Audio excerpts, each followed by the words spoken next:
السلام عليكم ورحمة الله تعالى وبركاته. داود الوا مركل iyo barnaamijkeena waxbarashada. Daawadayaal weegan waxaynu ku booqanay barnaamijka waxbarashada jaamacadda New Generation University si aynu xog uga helno waxbarashada ee daawasho wacan.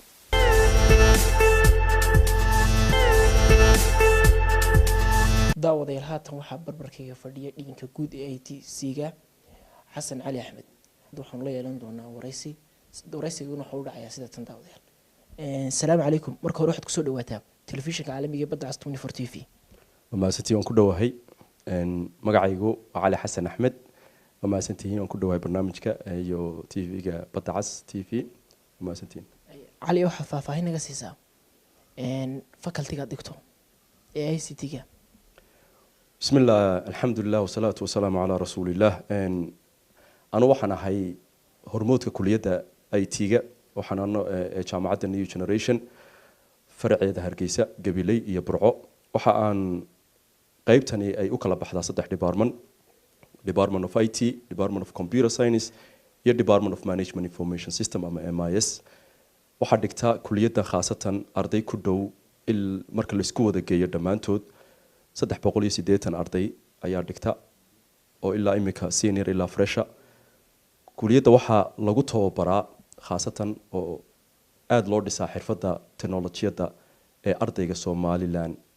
uu ka qaadan karo ama uu ka kasban karo ama uu kala tagi karo jaamacadda New Generation si uu dalka ugu shaqeeyo dadkana ugu shaqeeyo haday noqoto dawladda iyo haday noqoto business ahaanba waxaan kobcinaa maskaxda anagoo had jeer ku dadaalana inaan u dhameystirno wixii agaba ee teknolojiyadda ee uu u baahan yahay ardaygaasi teknolojiyadda baranaya maasantiin maadadan adu aad arin ka tahay hab nuucay ardaydu u dhigtaan bismillah alxamdulillah ardaydu waxay u dhigtaan laba nooc mar waxay xaadiraan lecture ama waxay xaadiraan macalinka oo lectureka classka ku jira marna saacado koobanna waxa ay ku qaataan labka oo waxay isku dayaan inay wixii macalinku baray iyo wax dheeraadaba iyagoo internetkiina u xiran yahay agabkiina haysta labka galaan saacad iyo badh iyo 30 daqiiqo iyo 40 daqiiqo ay ku qaataan labka oo ay isku dayaan inay iyagu bal aqoontoodii dhisaan oo ay tijaabiyaan iskuna dayaan inay bal heer ka gaari karaan waxaanu hada jeer isku daynaa ardaygu inaanu macalinku ku koobnaane aanu hada jeer barna isaguna sidoo waqtigiisa uga faa'iideysto markuu guriga joogo marka uu internet haysto markuu kaligii yahay bartana jaamacadda marka uu ka baxsan yahay sideeba waqtigiisa qiimo loogu sameyn karaya oo xirfadda IT-ga iyo aqoon ahaan guud ahaanba aqoonta uu ka baran lahaa ama uu kala tagi lahaa jaamacadda oo uga adeegi lahaa bulshada kale ee dalkiisa ardayda waxa tir lab baan u keenay ay muxuu ahay ku sameeyaan practical labka ma jaamacadda la imsa ardayda u keeneen waxa sharaf mudan maamulka jaamacadda New Generation oo markasta isku daya inuu ka xaqabtiro ardayda wixii ay adeegay u baahdaan haday caafimaad noqoto haday noqoto teknolojiyadda haday noqoto businesska iyo wixii adeegay ardaydu u baahdaanba waxaanu markasta uu maamulku isku dayaa oo jaamacaddu isku daydaa inaanu ardaygu dibad u doonan ta ugu muhiimsan waxa weeyaan aqoontii hadii agabkii iyo service-kii loogu adeegay aan heli karin tayadii ardaygii dhalanteed baa waxa dhantaal baa ku imanaya oo wax badan runtii laga yaabo inaanu in process gareeyo ama sameeyo markasta lab baa jira caafimaadka lab baa jira teknolojiyadda lab baa jira labkana jaamacadda iskeedu keensatay dibadda laga keenay waa si fiican baa loo qalabeeyay waa lab ay ardaydu hada jeer rabaan inay iyagu wax isku baraan arday kastaana markasta wuxuu la yimaadaaba isaguna iska sitaa laptop uu leeyahay oo uu guriga ardaydiiba guriga la tagaan marka ay jaamacadda aanay joogin wixii cashara iyo wixii teknolojiyada looga baahdaba ay ku apply gareeyaan kuna soo bartaan iyagoo diyaarana ay hadana jaamacaddii ku soo noqdaan xiisadooda labaad maasantahay aad baad maasantahay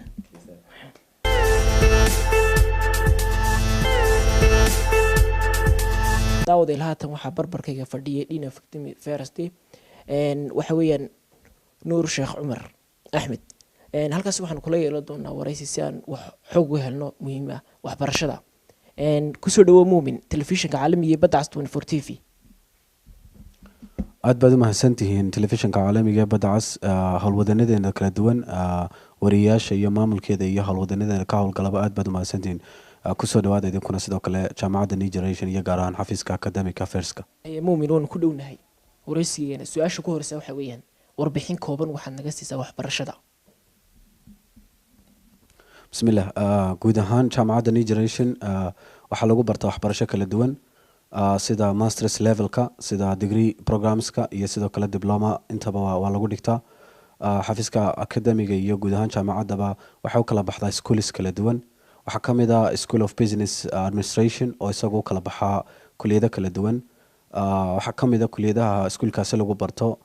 faculty of business administration, department of business administration. waxaa kaloo ka mid ah departmentka accounting and finance ama xisaabaadka iyo maaliyadda lagu barto. waxaa kaloo ka mid ah departmentka human resource managementka iyo maamulka iyo maareynta qeybta shaqaalaha gaar ahaan lagu barto. sidoo kale waxaa ka mid ah barnaamijyada ay jaamacaddu bixiso qeybaha social science-ka oo lagu barto cilmiga bulshada guud ahaan, oo iyaduna u kala baxda development studieska ama culumta barashada horumarka iyo sidoo kale ugu facaweynle ee taariikhda gaarka ku leedahay marka la eego geeska africa guud ahaanba, oo siyaasiyaaniin badan iyo madax badan ay ka baxeen. waa kuliyadda global studies and social relations oo iyaduna ka mid ah kuliyadaha ay jaamacaddu bixiso. waxaa kaloo ka mid ah qeybaha waxbarashada jaamacaddu bixiso sidoo kale qeybta informaticska, computer science and informatics, oo iyaduna ay soo hoos galaan laba kuliyadood, gaar ahaan sida computer science-ka ama barashada cilmiga computerka iyo technology-ga, iyo sidoo kale management information system oo iyaduna lagu barto maamulka technology-ga iyo sidoo laysku waafajin lahaa technology-ga iyo maamulka labadaba. qeybta ugu dambeysa iyaduna jaamacaddu bixiso waxaa ka mid ah qeybaha caafimaadka ama health science-ka qeybaha loo aqaano, oo iyaduna kuliyado badan u kala baxdaa sida public health iyo sidoo kale kuliyadda shaybaadhka amaba se laboratory, medical laboratory, iyo sidoo kale qeybta nursingka iyo sidoo kale midwiferygiiba isaguna ka mid a kuliyadaha caafimaadka soo hoosgala. dhinaca kale haddaynu eegno waxaa kuliyadaha hadda cusub ka mid ah oo hadda jaamacaddu ay bilowday sanadadan dambe islamic studieska ama culumta dhinaca diinta ayay jaamacaddu sidoo kale ay bilowday iyo luuqadda carabiga. taasina waxay ka mid tahay qeybaha jaamacaddu bixiso. guud ahaan barnaamijyada jaamacaddu bixiso oo dhan waxaa bixiya macalimiin takhasusa, oo run ahaantii markaad eegtid macalimiinta bixiya kuliyadahaasi waa 80% waa macalimiin masters level oo waxbarashadooda heerka sare ay tahay, masters level ay tahay. sidoo kale ardaydu waxaanu ku qaadanaa criteria kala duwan, oo waxaan isku daynaa markasta inaanu kusoo kordhino wadanka iyo guud ahaan dalkaba arday u qalanta oo qualitygeeda ile anagoo markasta ilaalina quality standardka. sanad kasta jaamacaddu semester kasta iyo bil kasta waxaa lagu sameeyaa dabagal baa lagu sameeyaa nidaamka waxbarashada iyo sida u baxaso. sidoo kale academic policies kala duwan baa u dejisan xafiiska oo lagu dabagalaa macalimiinta guud ahaan iyo dhiimanka kala duwanba, oo xogta dhinacyo kala duwan laga helo hadday noqoto dhinacii macalimiinta iyo dhinacii ardaydaba. guud ahaan waxbarashada jaamacadda saas bay kusoo koobi lahaa su-aashaas. ma jiraan fakaltiyo jaamacadda aan lagu dhigin oo isleediin kusoo kordhiya? waa run koley kuliyado kala noo qorsheysan. hadda academic calendarkan cusub waxaan rajeynaa haddii la idhaahdo kuliyadda lowga oo iyadu master markii hore aan ku bixin jirnay inaanu degree kusoo darnay sanadkan cusub oo freshtan cusub ay noqon doonaan qoladii ugu horeysay. sidoo kale kuliyadaha qaar baa noo qorsheysan inaanu xoojino oo aanu sanadada dambe aada focuska u saari doonaa, sida kuliyadaha engineerinka iyo lowga laftirkiisa oo nagu cusboonaan doona, maadaama kuliyadaha kale ay noqdeen qaar iyagu jaan qaado run ahaantii nidaamkoogu aada u qorsheysan yahay. waxaa laga yaabaa jaamacadda qorshaheedana ka mid a in qeybaha caafimaadka lasii ballaadhiyo, oo haddiiba ay noqoto ilaa medicinkii full medicinkii aanu keeno, iyadoo qorshaheeda koley lagu jiro oo qalab ururintii iyo hadday noqoto dhisidii qeybihii loo baahnaa hadda jaamacaddu ay gudaha kula jirto. guud ahaan faracyada kala duwan ee jaamacadda new generation, hargeysa campus iyo gabiley campus iyo burca campus, oo dhammaanay jaamacaddu hadda si isku mid uga jaan qaaday, oo ay ka mid tahay jaamacadaha ugu hadalhaynta badan leh dhammaan gobolada ay ku taalla ee somalilan qeybaheeda kala duwan. hab noocey ayaa la odhan karaa macalimiinta profesorada jaamacadda wax ka dhiga ayaa loo soo xulaa jaamacaddani? koley run ahaantii waxaad moodaa waqtiyadan dambe in waxbarashada somalilan marka guud ahaan la qiimeeyo ay soo jaan qaadaso, oo waqtiyadii hore waxaa nagu adkeyd macalin helista iyo aad bay uga adkeyd guud ahaan jaamacadaha dalka. laakiin dhalinyaro badan oo wax kasoo baratay wadamada dibadda, hadday noqoto uganda, hadday noqoto ethiopia, hadday noqoto malaysia, hadday noqoto india iyo hadday noqoto bangladesh oo hadda waqtiyada dambe ay ardayda kusoo bateenba waxay soo daayeen run ahaantii arday badan oo tayo badan leh iyo guud ahaan jaamacadaha dalka oo iyaga laftirkooda imika masterta bixiya. marka dhammaan macalimiinta jaamacadda waxay iskugu jiraan masterskaasi run ahaantii waxaana lagu qadariyaa oo lagu xulaa uun waa qualityga macalinku leeyahay, hadday noqoto experiencekiisa dhinaca teachingka iyo wax dhigista sida uu ku yahay, iyo hadday noqoto shahaadooyinka iyo sida uu kooraska ula xidhiidho. marka waxaan aada u qiimeynaa oo process dheer la mariyaa macalinku inuu noqdo macalin u qalma bixinta kooraskaasi oo run ahaantii guddi kala duwan iyo process kala duwan soo mara intuu jaamacadda ku jiro. waxayna ka mid tahay jaamacadaha ugu adag dhinaca xulista markay noqoto macalimiinta, maadaama process kala duwan lasoo marinayo. run ahaantii sidoo kale macalimiin badan oo jaamacadda ay soo saartay baa jirta oo jaamacadda laftirkeeda ka dhameeyey masterska, oo qaarkood dhiin ay gaareen, qaarkood maamulka ay ka mid noqdeen, oo jaamacadda ku tababartay, oo jaamacadda ku dhismay, oo run ahaantii iyaga laftirkoodu dalka iyo hadday noqoto qeybaha kaleba wax ka tara. marka run ahaantii qeybta macalimiinta aad baan uga fiicannahay. waxaanad moodaa 90% waa macalimiinta dalka u dhashay weeyaan, si ardaydii ay dhaqankii iyo dhinacii kale diintii iyo culturekii ay ula fahansiin karaan. macalimiinteedu inta badan waxaanu xulnaa maadaama la heli karayo macalin muwaadin oo dalka jooga, inta badan iyagaanu priorityga siinaa. marka laga tago xiisadaha englishka iyo xiisada looga maarmi waayey unbaa inta badan ajaanibka aanu u soo xulanaa, laakiin inta badan waa macalimiin ku dhisan oo ku bartay oo run ahaantii wax usoo bartay dalka ayay u badan yihiin macalimiintaas. maxaad odhan kartaa waxbarashadii casrigii hore iyo waxbarashadii imika casrigan cusub ayamaa fiicanay dadku wax si fiican ugu baran jireen? run ahaantii waqtiyadii hore marka waqtiyadii hore dib aynu ugu noqono, tusaale ahaan 20 sano ka hor ama 30 sano ka hor markayn dib ugu noqono, waqtiyadii hore dadku wax loo bari jiray inta badan waxay ahayd muu jirin takhasusaadka hadda soo baxay, oo qofka cilmigii waa la barayaa laakiin waxa ka dhiman takhasuskii gaarka ahaabaa ka dhiman. waxaa laga yaabaa aqoon-yahanka berigaas inuu ahaa aqoon-yahan dhinac dhakhtara, dhinacna injineera, dhinacna laakiin aan intii midna ku wanaagsaneyn, oo dhakhtarnimadii lagaga fiican yahay, injineernimadii lagaga fiican yahay, haddana aan dhinac gaara takhasus loo baray. laakiin waqtiyan dambe waxaa la ogaaday in shaqooyinka la kala saaro, saynu ka wada warhayno scholarska waqtiyan dambe waxaa la ogaaday in shaqooyinka la kala saaro, shaqo kastana qof takhasus uu barto. taas waxay keentay in markaa la helo qof takhasusa oo engineeringkii ilaa master ku takhasusaya, oo caafimaadkii qof u gaara, weliba specialization kasii gaara. waxaa laga yaabaa qeybta qalliinka qura inuu qof barto, waxaa laga yaabaa qeybta sheybaarhka qura inuu takhasus ku noqdo. marka waxaad moodaa in la helayo goob kasta qof takhasus gaara u yeelanaya. dhinaca kale laakiin haddii la eego jacaylka waxbarashada iyo commitmentka, waxaad moodaa waqtiyada hore inay dadku ka fiicnaayeen dhinaca waxbarasho jacaylka. taasna kolley waxay ku xidhan tahay waxa weeyaan environmentka guud ahaan wadanka oo u baahan in la dhiirigeliyo. haddii la idhaahdo waxbarashada in la dhiirigeliyo, haddii ardayga dadaalay ee waxbartay honorka ah, ardayda ugu sareysa jaamacadda shirkadaha waaweyn ay qaataan, haddii ardayga waxbarashadiisa uu wax ku helo, ardayda waxay aamini doontaa in dadaalka wax lagu helo, ardayda waxay aamini doontaa in soo saar iyo karti ay ku timaado. taasina kolley waa mid looga fadhiyo xukuumadaha dalka maamula inay run ahaantii waxbarashada moralkeeda ay kor u qaadaan, oo ardaygii jaamacadda ka baxay aanu dib suuqii challenge ugu gelin, oo aanay kii kale u sinaanin, laakiin uu noqdo arday ka duwan dhinacii kale. taasaa ka qayb qaadan karta in jacaylka waxbarashada yimaado. dhinaca kale haddaynu ka eegno waxbarashada, technologygii baa waqtiyan dambe kusoo biiray, oo qofkii waxaa u fudud inuu intaasoo buug uu ku haysan karo computerkiisa, oo library socdo qof kasta uu noqon karo, dhinac kasta ka baari karo. technologyga waxyaabo badan bay fududeysay, oo fahamkii hadday noqoto iyo dhinacii kaleba ay fududeysay. laakiin haddii la iska kaashado dhinaca dowladda iyo dhinacyada khuseyso oo siyaasado guud laga sameeyo, waxaa dib loo soo celin karaa qeybaha ka dhiman waxbarashada. inkastoo run ahaantii qeybo badan oo wanaagsan oo lagu faani karo waxbarashadu ay kor u kacdayba ay ka muuqdaan guud ahaan dalka iyo guud ahaan dunida waqtiyadan dambeba. ardaydu ma xiiseeyaan facultyga jaamacaddan in lagu dhigo new generation? bismillah, su-aashaas haddaan isku dayo, run ahaantii kuliyado badan baa jira jaamacadda ay taariikh gaara u leedahay, run ahaantii kagana fiicantahay jaamacadaha kale oo ay ardaydu si gaara ugu soo doortaan. run ahaantii ardaydu way kala jecel yihiin kuliyadaha jaamacadda, way kala jecel yihiin, oo waxaad moodaa kuliyadaha qaar inay si gaara ay u xiiseeyaan.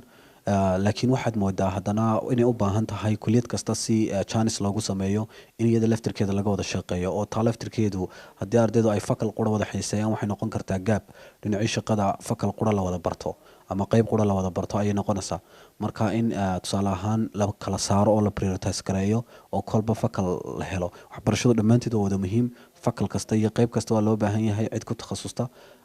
Run ahaantii in kor loo qaado kolba qeybta aan ardayda u badnayn waa aragtiyadu meesha ku jirtay noqonaysaa. Laakiin waxaad moodaa sida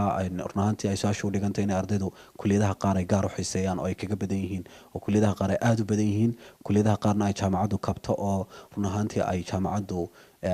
ay garab gasho, halka qaarna ay kalaasada loo kala waayaba mararka qaar oo ay aada isugu bataan.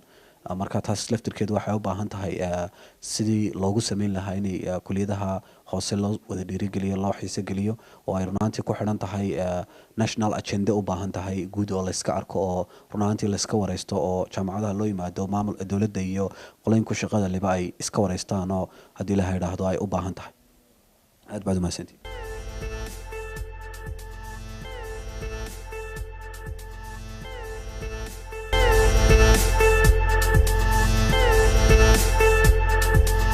daawadeel marba marka ka dambeysay barnaamijkeena waxa uu kusii siqayaa dhammaadka barnaamijka ama gabagabada barnaamijka. haatan daawadeel waxaa barbarkayga fadhiya maamulaha guud ee jaamacadda New Generation cabdiwaasa maxamed. cabdiwaasa kusoo dhow telefishinka badda cas. waan dhowahay, aad baad umahadsantahay. haye su-aasha ugu horreysa ku weydiin waxa weeyaan jaamacaddani waqtigii la aasaasay iyo sababta loo aasaasay. بسم الله الرحمن الرحيم الحمد لله رب العالمين وبه نستعين على أمور الدنيا والدين وصلى الله على سيدنا مولانا محمد وعلى آله وصحبه وسلم. جامعة New Generation University waxaa la aasaasay 2010 ayaa geyigan jamhuuriyadda Soomaaliya laga aasaasay jaamacadda New Generation. waxyaalaha loo aasaasay waxaa ka mid ah maadaama dalkeena jamhuuriyadda Soomaaliya baahi weyn uu qabo dhinaca waxbarashada, waxaanu dareennay inay baahiyo fara badan ay jiraan. sababahan ugu kalifay inaan u aasaasno ayay ka mid tahay jaamacadda New Generation University. tirada ardayda dhigata wax noo sheeg. horta jaamacadda New Generation intii ay jirtay waxa ka qalin jabiyey 6 dufcadood, dufcadahaasoo oo kala duwan. kolley waxay qalin jabiyeen departmentiyo kala duwan ayay dhameeyeen.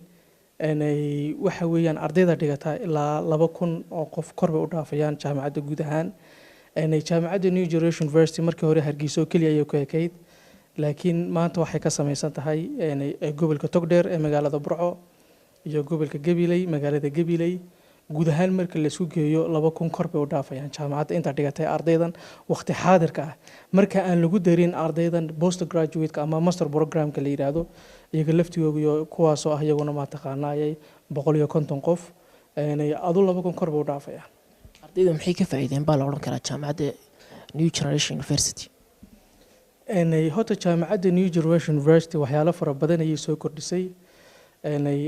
marka laga hadlayo dal ahaan waa jaamacadda keliya ee bixisa ma taqaanaayay kuliyadda siyaasadda iyo xiriirka caalamiga ah. waad ogtihiinoo jaamacaddu inta badan waxay ku qalin jabin jirtay Africa Union Hall, waxaana u saamaxay siyaasadda iyo isdhexgalka bulshada ee geyigan aan ku noolnahay ee geeska Afrika. jaamacaddu waxyaalaha aadka ugu horeyso waxaa ka mid ah qaanuunka ma taqaanaa caalamiga international lawga oo garsoorayaasha iyo ma taqaanaayay rafcaanka gobolka dhammaantood inta badan ay ka wada baxeen ma taqaanaayay jaamacadda New Generation University. waxyaalaha waxa weeyaan jaamacadda New Generation haddana caan ay ku sii tahay waxaa ka mid ah kuliyadda Human Resource Management and Leadership. ay jaamacad kale intaa aan soo sheegay ay la wehelinin ayada keliya u gaar tahay khaasatan. marka jaamacadda New Generation University tayada ardayda way dhistaa, aqoontuna aad iyo aad ayay u fiican tahay. wada shaqayn intee leg ayaa idinka dhaxaysa wasaaradda waxbarashada? wasaaradda waxbarashada iyo tacliinta sare wada shaqayn aad u fiican ayaanu leenahay. wasiiradii istaba joogas ka soo bedelay haddii aan ku horeeyo Samsam Cabdi Aadan, Cabdilaahi Dheere iyo Fardoono iminka wasiirka arrimaha dibadda laga dhigay, dhammaantood xidhiidho ayaanu wada leenahay. kulli waa bahda waxbarashado iyaga iyo ma taqaanaa guddida tacliinta sareba waxaanu leenahay ma taqaanaa xidhiidh aad u dhow, wada shaqayn fiican. kulley every single day waan oran karaa ama weekii 5 to ma taqaanaa 4 days waanu saragnaa waxyaalo fara badan baan ka wada hadalnaa tayada waxbarashada ayaan ka wada hadalnaa xiriir aad iyo aad u fiican ayaanu leenahay wasaaraduna si fiican oo qurux badan ayay noola shaqaysaa aadna waan u mahad celinaynaa dhammaan wasiiradii soo wada maray aad ayaan ugu mahad celinayaa si qurux badan oo wanaagsan oo fiican ayay u wadaan tayada waxbarashada geygan Somaliland de kulli halkii laga soo qaaday waxbarashada wada arkaysaano iyaga maanta heerka soo gaarsiiyay dhammaan wasiiradii kala dambeeyay ilaa dawladii ma taqaanay Cabdiraxmaan Tuur ilaa tamaanta la joogo siday u soo kala dambeeyeen mid walba waxba ku daray marka aad iyo aad buu wada maasan yihiin dhamaantood alxamdulillah waxbarashadii marka hore loo tagi jiray ma taqaanay dalka dibadiisa maanta waxa alxamdulillah geygan jamhuuriyadda Somaliland ay dhammaan jaamacadii wada joogaan halkan baa lagu baranayaa dhalinyaradii Malaysia tagaysay Ethiopia tagaysay Kenya tagaysay Tanzania tagaysay maanta gurigoogii wax ku baranayaan dalkoogii wax ku baranayaan waalidkood bil la joogaan oo wax lagu farxo ilaah lagu mahadiyo alxamdulillah yaanu leenahay waxa soo dhan waxa suura galiyay qarankan jamhuuriyadda Somaliland ayaa suura galiyay in ma taqaanay jaamacadu halkan ay ka furmaan jaamacadu halkan functional ay ka shaqeeyaan ay dadkooga ay wax baraan ay caawiyaan ay wax u qabtaan waa sidee xaaladda ardaydu markay joogaan goobta waxbarashada horta ardaydu kulli wada arki doontaa markay joogaan goobta waxbarashada waxay isugu jiraan siyaabo fara badan bay isugu jiraan qaar wada arkaysaano imtixaanay ka soo baxeen oo imtixaanadii ka sheekeynayaan qaarkood library ku jiraan waxba akhrisanayaan qaarkood classkii wax dhiganayaan marka waxaad ka dareemaysaa shucuurtooda inay ma taqaan inay wax baranayaan ay waxbarashadana ay jecel yihiin run ahaantii marka laga hadlo dalkeenu oo waliba dadkeenu waa dad waxbarashada aad iyo aad u jecel waxbarashada daneeya waad arkaysaa class walba waa la buuxaa buuqa jaamacadda iyo sawaxanka ka socda ardayduna saacaha soo baxay waa adiga arkaya intooda badan waxay kaliya ka sheekaystaan waxa weeyaan waxbarashadaas imtixaankii maxaad keentay maadada ka waran macalinka ka waran niyo cashirkii maanta ka waran iyo homework ay ka shaqeynayaano library-ga intay galeen ay uma taqaanay waxay akhrisanayaan kulli inta badan waxay ku mashquulsan yihiin imtixaan baa u soo dhow imtixaanada siday ma taqaanay natiijo fiican u keeni lahaayeen ay inta badan ku mashquulsan yihiin jaamacaddu maxay kaga duwan tahay jaamacadaha kale horta jaamacaddu waxay kaga duwan tahay jaamacadaha kale ee geygan jamhuuriyadda Somaliland lambar 1 jaamacadda New Generation University waa jaamacad tayo leh oo dhinaca tayada waa jaamacad dhalinyaro aqoon leh oo magacaaba dareemaysaa jiilka cusub New Generation University jiilka cusub baa dareemaysaa dhalinyaro batoshiyaal leh aqoonyahana dalal fara badan oo ma taqaan ka kala yimiday isjecel isku duuban ka go'an tahay inay geygan ma taqaanayay jamhuuriyadda Somaliland siday dadkooda u soo saari lahaayeen ay ma taqaanayay waxyaalaha kaga duwan tahay horta waxa ugu muhiimsan waa maamulka lambar 2 waxay kaga duwan tahay waxbarashada tayada leh ee quality-ga leh waxay kaga duwan tahay shahaadada jaamacadda New Generation University oo ma taqaana iyaduna tayo leh adduunkana caalamkana meel walba ee laga aqoonsan yahay jaamacadda New Generation sidaad ula socotaan Ethiopia way ku taalaa South Sudan way ku taalaa Somaliland waa taasoo alxamdulillah way ku taalaa marka waxyaalaha kaga duwan tahay waxaan oran karaa jaamacadda New Generation University kuliyadaha ay dhigto way kaga duwan tahay oo imika human resource management and leadership cid la dhigta geygan Somaliland ma jirto global studies and international relation cid la dhigta ma jirto international law cid la dhigta ma jirto accounting and finance cid la dhigta ma jirto public health officer waxyaalaha jaamacaddu ay unique ku tahay waxa kamid ah waxyaalahaas baa kamid ah khaasatan marka laga hadlayo siyaasadda xiriirka caalamiga ah marka laga hadlayo siyaasadda xiriirka caalamiga ah waa jaamacadda kaliya takhasus degree ilaa master dhigta marka laga hadlayo ma taqaanay human resource management and leadership maamulka shaqaalaha iyo maareynta waa jaamacadda kaliya ee geygan Somaliland haday ma taqaana heerka koobaad iyo heerka labaadba inta badan ma taqaana ayaa dhigta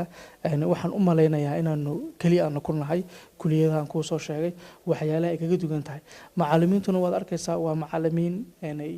ka ugu yaray waxa weeyaan waa master ka ugu sareeyana waa PhD waa macallimiin tayo leh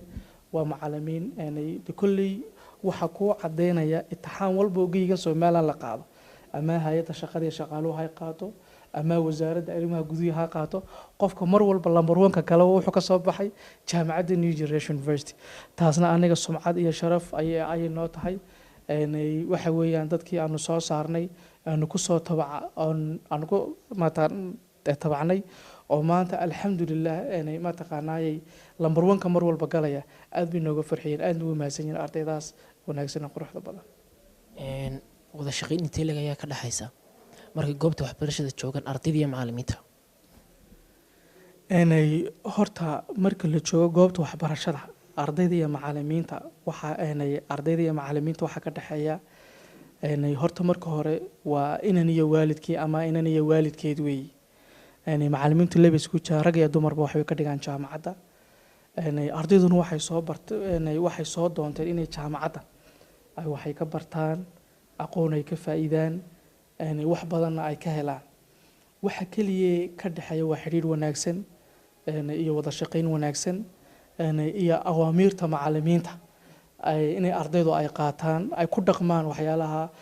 ardayda ma taqaan assignments baa loo diraa homework baa loo diraa quiz ama test yar baa laga qaadaa marka mar walba taas waxay ku cadeynaysaa inay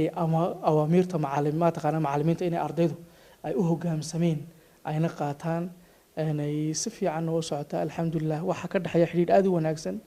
oo aad u qurux badan wali wax haba yaraateena soo gaaray intaas jaamacadaasi 10 sano jaamacadu ay jirtay haba yaraatee waxna soo gaaray oo cabashii ma jirto aad baad maastabaan daawadeen intaasi waxaanu ku soo afmeeraynaa barnaamijkeennii waxbarashada aad kula socoteen shaashada muqbaayaha caalamiga ee badda cas 24 TV daawadeen intaanu ku kulmi doono barnaamijkayga aniga iyo barbaarta badda cas 24 TV oo idinkaga tagaysa sidaas nabadgelyo